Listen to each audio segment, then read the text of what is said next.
Hello friends, আমি জয়া বিকাশ কিচেনে আপনাদের স্বাগত। আজকে আমি একটা নতুন রেসিপি নিয়ে এসেছি। আপনারা দেখুন, আশা করছি ভালো লাগবে। ভালো লাগলে অতি অবশ্যই লাইক শেয়ার কমেন্টস করবেন। আর নতুন বন্ধু যদি আমার চ্যানেল থেকে থাকেন, তাহলে আমার চ্যানেলটাকে সাবস্ক্রাইব করে আমার পাশে থাকবেন। তাহলে চলুন, আর পুরনো বন্ধু আপনারা যেমন সাপোর্ট করেন সেভাবেই আমাকে সাপোর্ট করবেন। চলুন তাহলে রেসিপিটা দেখে নেওয়া যাক। পিঠা বানানোর জন্য আমি এখানে ডিম নিয়ে নিয়েছি আর আলু নিয়ে নিয়েছি।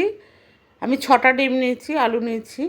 আর মশলা হিসেবে নিচ্ছি আদা, সামান্য একটু আদা, আর 2-3 কোয়া রসুন নেবো, কাঁচা লঙ্কা নেবো, আর হাফ পেঁয়াজ নিয়েছি। যেহেতু প্রচণ্ড গরম পড়েছে, একে তো ডিম, তার মধ্যে আবার বেশি স্পাইসি খাবার, তাই জন্য আমি এখানে অল্প মশলা দিয়েই করছি। দিয়ে এটা একটা পেস্ট বানিয়ে নেব। পেস্টটা বানানো হয়ে গেছে। আদা, রসুন, কাঁচা লঙ্কা আর পেঁয়াজ। এবার আমি নিয়ে নিচ্ছি এখানে সজনে ডাঁটা আর সজনে ডাঁটাগুলোকে আমি এইভাবে কুচিয়ে নিয়েছি। আর নিয়েছি আলুগুলোকে ঠিক এইভাবে কেটে নিয়েছি। আর নিয়েছি 6টা ডিমগুলোকে আমি ছাড়িয়ে নিচ্ছি সেদ্ধ করে, আলুগুলোও সেদ্ধ করে নিচ্ছি। এবার কড়াইতে আমি পরিমাণ মতো তেল দিলাম, দিয়ে নুন আর হলুদ দিয়ে আমি ডিমটাকে ম্যারিনেট করে নেব।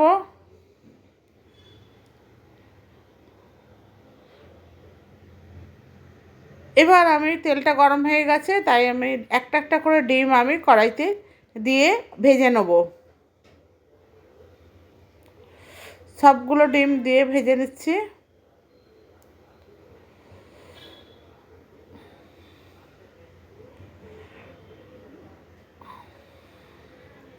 ডিমগুলো ভালো করে ভেজে নেব। প্লিজ বন্ধুরা, কেউ স্কিপ করে দেখবেন না, প্লিজ, এটা আমার রিকোয়েস্ট। ভিডিওটি শেষ পর্যন্ত দেখুন। ডিমটা ভাজা হয়ে গেছে। এবার আমি ডিমগুলোকে তুলে নিচ্ছি। নিয়ে ওই একই তেলের মধ্যে আমি এবারে ডাঁটাগুলো দিয়ে, যে ডাঁটাগুলো আমি কেটে রেখেছিলাম, সেই ডাঁটাগুলো দিয়ে আমি ভালো করে ভেজে নেব।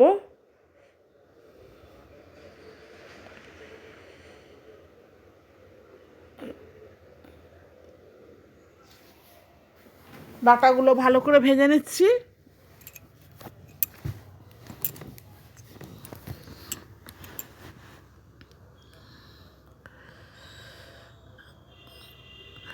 ডাঁটার একটা কাঁচা গন্ধ থাকে, সেই গন্ধটা যাতে চলে যায় সেই জন্য ডাঁটাগুলোকে ভালো করে ভেজে নিচ্ছি। ডাঁটাটা নেড়ে চেড়ে ভেজে নেব।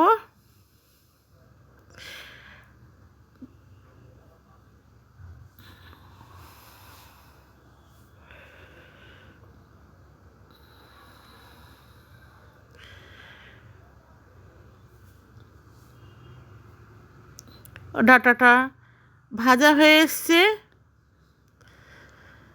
এবার আমি একটা পাত্রে ডাঁটাগুলোকে তুলে নেব।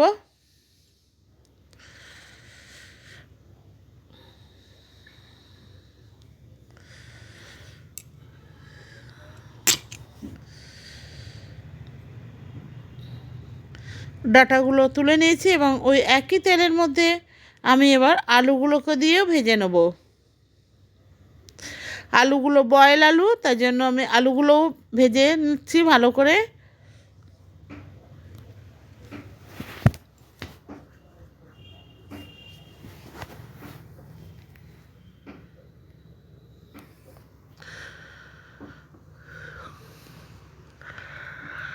আলুগুলো ভাজা হয়ে গেছে।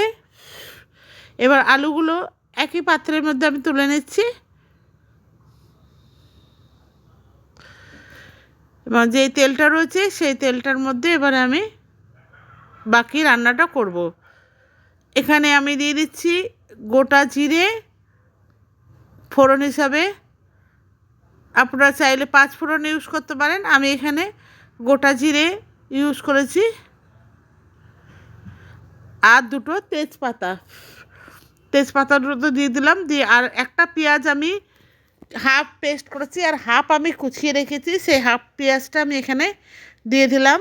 কুচানো পেঁয়াজটা দিয়ে একটু লাল করে ভেজে নেব। যেহেতু আমি বলেছি খুব সামান্য মশলায় রান্না করব, সেই জন্য আমি অল্প অল্প সব ইউজ করেছি।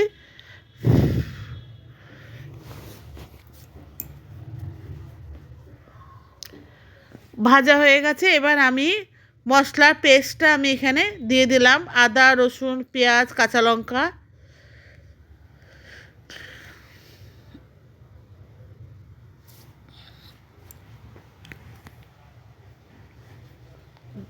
হলুদ দিয়ে দিলাম হাফ চা চামচের মতো,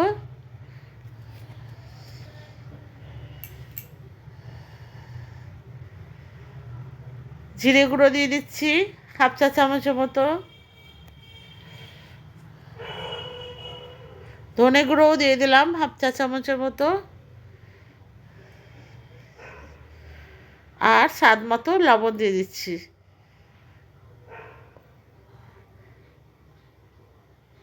দিয়ে এবার মশলাটাকে আমি ভালো করে কষিয়ে নেব।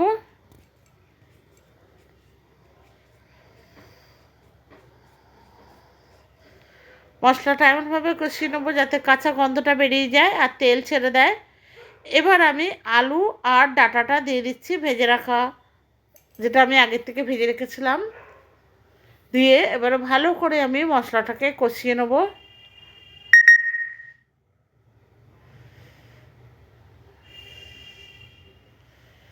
নেড়ে চেড়ে কষিয়ে নিচ্ছি যতক্ষণ না এটার থেকে তেল রিলিজ হচ্ছে। ভালো করে কষিয়ে নিচ্ছি।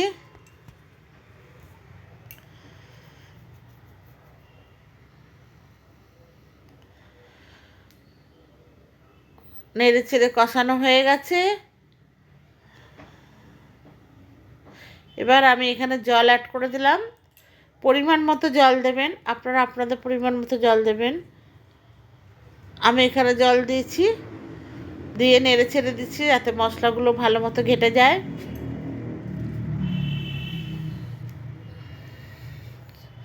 এবার একটা ঢাকনা দিয়ে আমি ঢেকে মিনিট দুয়েকের মতো রান্না করব। মিনিট দুয়েকের পর ফিরে এলাম, ফুটে উঠেছে ঝোলটা, আলুটাও হাফ সেদ্ধ হয়ে গেছে, জলটাও একটু কমে এসছে। এবার আমি এখানে ডিমগুলোকে দিয়ে দেবো।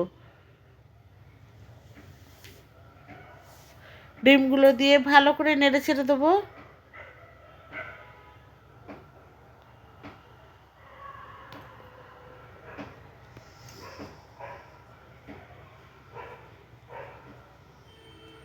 দিয়ে আবার আমি ঢেকে দেবো।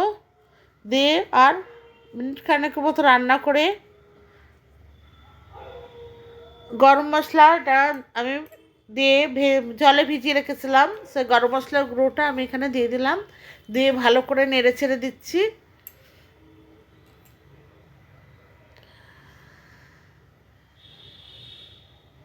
এবার আমি এখানে আবার একটু ঢেকে দেবো, দিয়ে একটুখানি ফুটিয়ে আমি গ্যাসের ওভেনটা বন্ধ করে একটা পাত্রে নামিয়ে নিয়েছি। আর উপর থেকে আমি ধনেপাতা ছড়িয়ে দিচ্ছি যাতে দেখতে ভালো লাগে, সেই জন্য। বন্ধুরা, এই রেসিপিটা আজকে এই পর্যন্ত। আবার দেখা হবে অন্য একটা রেসিপিতে। ধন্যবাদ।